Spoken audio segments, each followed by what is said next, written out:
السلام عليكم ورحمة الله وبركاته. ازيكم يا حبايبي، عاملين ايه؟ يا رب تكونوا بخير وصحة وسعادة وراحة بال. النهاردة هنتكلم عن جزء صغير في جسد الإنسان، ولكنه مهم جدا في الأحلام، وهو الأنف. أنف الإنسان. تفسير رؤية الأنف في المنام. الأنف بيدل على الأقارب، وبيدل على المكانة والعزة للإنسان. فمن رأى أنه لا يوجد له أنف فبيدل على نقص في الأهل أو ذو الرحم.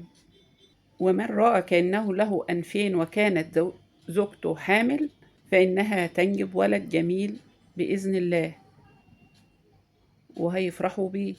وأحيانا يرمز الأنف إلى الأبوين أو الذرية أو الولد أو الأهل، أو حسب سياق المنام، أو ممكن يكون عز وجاه للرائي.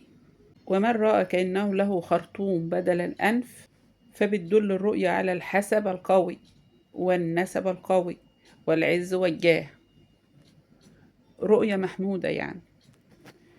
والأنف الجميل في المنام بيدل على رفعة شأن وسمعة طيبة، وللمرأة بيدل على صلاح حال زوجها وحسن حالها، والله أعلى وأعلم.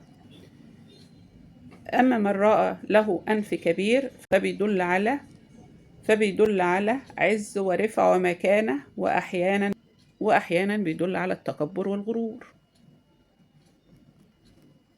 أما لو شفت أنفك صغير زيادة عن اللزوم غير العادة يعني، فده بيدل على نقص في المكانة، وممكن هتواجه بعض الإهانة.